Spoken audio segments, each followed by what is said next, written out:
उत्तराखंड के मुख्यमंत्री पुष्कर सिंह धामी ने चुनाव प्रचार के आखिरी दौर में नगर निगम श्रीनगर पहुंचकर बीजेपी के मेयर पद उम्मीदवार आशा उपाध्याय के लिए वोट मांगे और सीएम धामी के साथ गढ़वाल सांसद अनिल बलूनी भी मौजूद रहे। जनसभा से पूर्व और जनसभा के बाद शहर में बीजेपी ने रोड शो निकालकर शक्ति प्रदर्शन भी किया। वहीं सीएम धामी ने श्रीनगर में रोड शो भी किया और मुख्यमंत्री पुष्कर सिंह धामी ने जनसभा में सरकार के विकास कार्यों को भी गिनवाया और साथ ही यूसीसी नियमावली पर कैबिनेट में मुहर लगाने के बाद सीएम ने जनसभा में कहा कि प्रदेश में यूसीसी का फायदा आने वाले कुछ समय पर ही नजर आ जाएगा और सीएम ने विपक्षी पार्टी पर भी जमकर निशाना साधा। विपक्षों को राम मंदिर विरोधी और कश्मीर से धारा 370 हटाने का विरोधी बताया। सीएम ने कहा कि इस बार ट्रिपल इंजन की सरकार बनते ही प्रदेश में विकास तेजी के साथ आगे बढ़ेगा और सीएम ने यह भी कहा कि जनता के आशीर्वाद से श्रीनगर में भी कमल खिलेगा।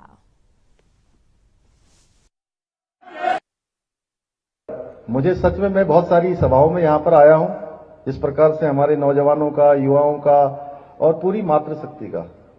50% नहीं लोग 70% मातृशक्ति है यहाँ पर। ये 70% मातृशक्ति की यहां उपस्थिति देखकर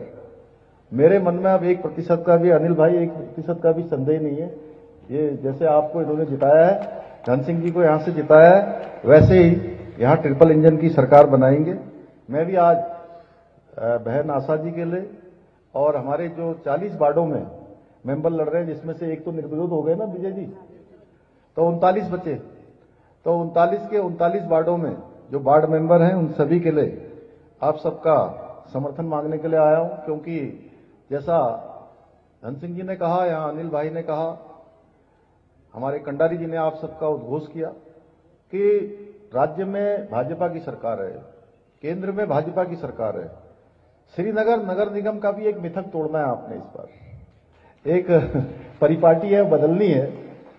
और इस बार जो है आप यहां भी क्या लगाएंगे, ट्रिपल इंजन की सरकार बनाएंगे। हम लोग यहां पर धन सिंह जी, बलूनी जी, हमारी बहन आशा जी, जिनको नगर निगम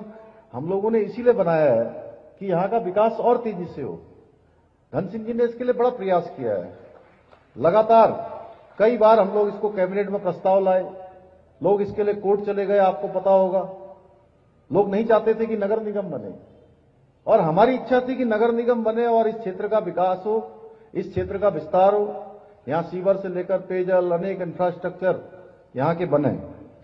भाइयों बहनों, आप सभी जानते हैं आज हमारे प्रधानमंत्री जी के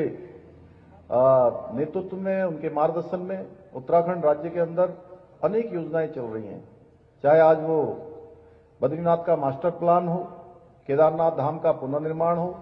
ऐसे हजारों हजार करोड़ की उत्तरा से 4 धाम ऑल वेदर योजना हो, या हमारे यहां पर ऋषिकेश कर्णप्रयाग रेल लाइन का काम हो, इस पर तेजी से काम हो रहा है। नैथाणा रानीहाट रेलवे स्टेशन का निर्माण कार्य भी बहुत तेजी से चल रहा है और इसके बनने से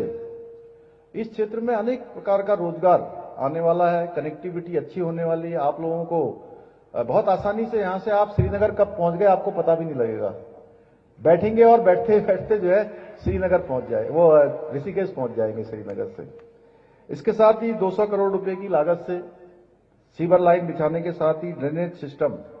यहां पानी की निकासी के लिए इसका निर्माण कार्य भी तेज गति के साथ पूरा किया जा रहा है।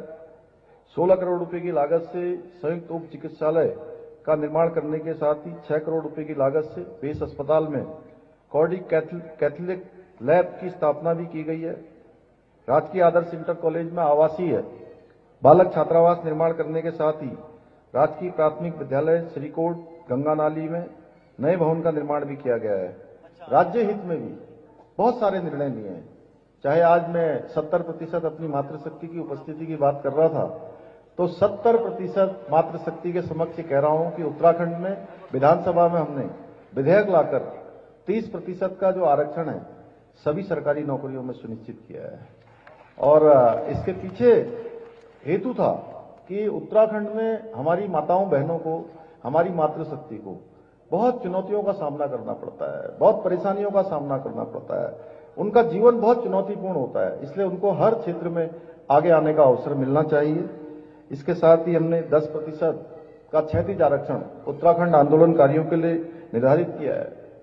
और साथ ही साथ हमने देवभूमि की पवित्रता को बनाए रखने के लिए सख्त धर्मांतरण का कानून भी बनाया है कि जिसमें 10 साल तक की सजा का प्रावधान कर दिया। अब कोई यहां पर इस प्रकार का धर्मांतरण जैसे पाप नहीं कर पाएगा। भाइयों बहनों, दंगा रोकने के लिए हमने दंगा रोधी कानून बनाया है और देश का सबसे कड़ा नकल विरोधी कानून भी हमने उत्तराखंड देवभूमि में लागू किया, जिसका परिणाम हुआ है